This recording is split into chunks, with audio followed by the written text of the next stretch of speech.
तुम्ही पाठीवरती आजारी लोकांना घेऊन निलजीपर्यंत पोहोचवणार, तिथून नावामध्ये जाऊन त्याला हॉस्पिटल सगळं सोय करून आणि त्या माणसाला तुम्ही आणि गावामध्ये आणणार, तो काय भाग होता? तो म्हणजे कसं एक प्रेम किंवा त्या परिस्थितीची जाणीव मला व्हायची.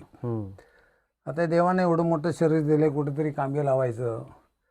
मग आमच्या त्या माणसाला जर ते बरं वाटत असेल, त्याला 4 दिवस चांगलं जगता येईल, ह्या सूत्राखाली निलजी मार्गे जायचं. त्यावेळी ते रस्ते नव्हते, धरणात म्हणजे नावातनं जायचं, पलीकडं जायचं, असं करून मग जिल्हा परिषदेचा दवाखाना एक छोटासा होता. NV राव म्हणून तिथे डॉक्टर असायचे आणि ते NV राव डॉक्टरांच्या सानिध्यात आम्ही सतत आल्यामुळं तिथे गेल्यावर या लोकांच्या चांगल्या सोयी व्हायच्या. आणि त्यावेळी औषध पाणी एवढी जबरदस्त मिळत नव्हते. आता एक डॉक्टर 10 औषधं लिहून देतोय, ते गोळीचाच मारा होतोय. तिथं परफेक्ट होतं. आता मलेरिया झालाय समजा, इथे लोक दिशाभूल करायचे. मग त्यांना आम्ही समजावून सांगायचं, इथं दवाखाना नाही सरकारी दवाखान्यामध्ये मलेरियाच्या गोळ्या मिळतात. बरोबर. त्या त्या गोळ्या 4 घेतला की तुम्हाला बरं वाटतंय असं म्हणून त्या लोकांना पटायचं. आणि ते पटल्यानंतर बरेच लोक आमच्याकडं रोज एक दुसरा माणूस यायचाच. काही लोकांना असं घेऊन गेलो, काही मोटरसायकलवर सुद्धा घेऊन गेलो. आमच्याकडे ते सावंताची 7899 गाडी होती, जनार्दन सावंताची. त्या गाडीवरनं सुद्धा मी गेलो. साप चावलेल्यांना मी असं आडवं पाडून घेऊन जात होतो, कुत्रं चावलेल्यांना. मग त्याच्यानंतर ह्या सोयी झाल्या. मग त्याच्यानंतर मग आता CPRला वगैरे मी आज म्हणजे 2 वर्षापूर्वीपर्यंत माझं काम ते सुरूच होतं अखंड.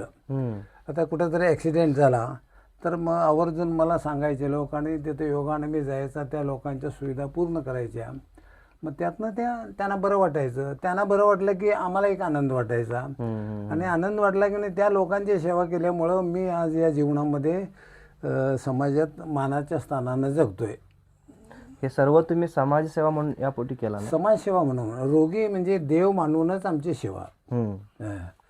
बरोबर. आणि तिथे काय जात पंत काही बघितलेलं नाही. हरिजन असू देत, मांगवड्यातला असू देत, दलित कुठलाही असू देत, त्यांना घेऊन जायचंच.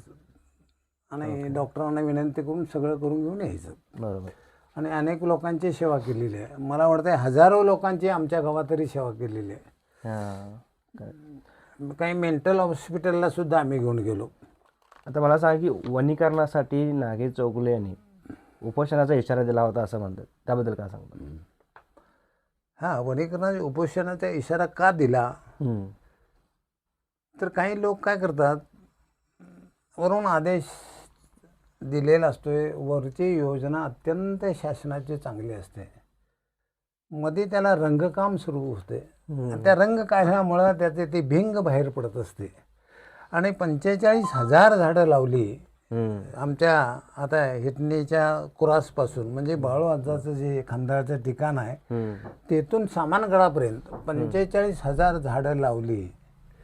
आणि त्याला काय कुंपण नाही, काय नाही, पाणी घातलं नाही, काय नाही. आणि झाडे जगवली म्हणून रिपोर्ट गेली. आणि शेवटी झाडं वाळून गेली, लगेच उन्हानं वाळून गेली म्हणून.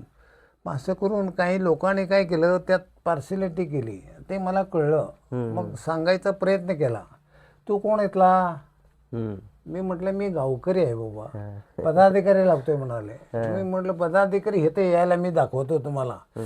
मग मी म्हटलं आमच्या बायकोला घेतलं, आमचा लहान मुलगा होता, लहान एक मुलगी होती आणि आई म्हातारी होती. त्या सगळ्यांना पत्रकाला दिलं. सगळ्यांची नावं घातली. सहकुटुंब सहपरिवार लग्नाला आगत येण्याचे करावे काही पत्रिका असतात, परंतु सहकुटुंब सहपरिवार उपोषणला आगत्य बसावे म्हणून आम्ही इथं हा कार्यक्रम केला. आणि उपोषण केलं 5 दिवस ठणठणीत केलं. त्यावेळी आरेरावी पोलिसांच्याकडनं झाली, गावकऱ्यांच्याकडनं दमदाटी झाली, परंतु त्याला आम्ही काही हे केलो नाही. झाड हे सावली देणार आहे, फळ देणार आहे, वनौषधीची दवा देणार आहे आणि शेवटी ऑक्सिजनची हवा देणार आहे. एवढे सुंदर काम करत असताना त्या झाडावर दुरुपयोग करायचा हे किती दुर्दैव आहे. म्हणून ती जाणीव करून दिली, ते झाडांचं निसर्ग हा देव आहे. पृथ्वी आप तेज वायू आणि आकाश म्हणजेच परमेश्वर आहे हे मानून आम्ही त्या झाडाचे सुद्धा आम्ही सहकुटुंब सहपरिवार बसून केलं. आणि त्याची नोंद घेण्यात आली. त्यावेळी आमच्या नंतर गावकऱ्यांच्या लक्षात आलं ही वस्तुस्थिती काय आहे. मग त्यावेळी सगळ्या लोकांनी आम्हाला सहकार्य केलं. आमच्या विनोद नाईकवाडी, श्रीपतरावजी शिंदे, आमचे डॉक्टर इंदुराव शिंदे, जनार्दन सावंत, परशुराम शिंदे, अशा गावातल्या नामांकित लोकांनी आम्हाला त्यावेळी, नंतर त्यांना लक्षात आलं आणि त्यांनी आम्हाला सहकार्य केलं. मला उपोषणाला पाठिंबा द्यायला ह्या भागातले लोक आले आणि प्रत्येक गावातले लोक मला येऊन इथं बसायच्या आणि रडून जायच्या. म्हणजे एवढं म्हणजे ते एकात्मित होऊन गेलं. एक ज्वलंत प्रश्नावर उपोषणचे तिथे आराखडा तयार करून दिला आणि त्यावेळी जाणीव झाली लोकांना आणि त्या शासनाला जाग आली. आमच्या काही चुका असतात आणि हे मधले लोक काहीतरी केत्तेबजे करतात. मग त्यांनी नेमणूक केल्यानंतर उपोषण परशुरामजी शिंदे यांच्याकडून घेतलं. असं उपोषण सोडायची सांगता केली आणि मग ती झाडं जगली. आता ती त्या झाडाचा जो आनंद आहे तो आमच्या जीवनातला आनंद आहे असं मी मानतो.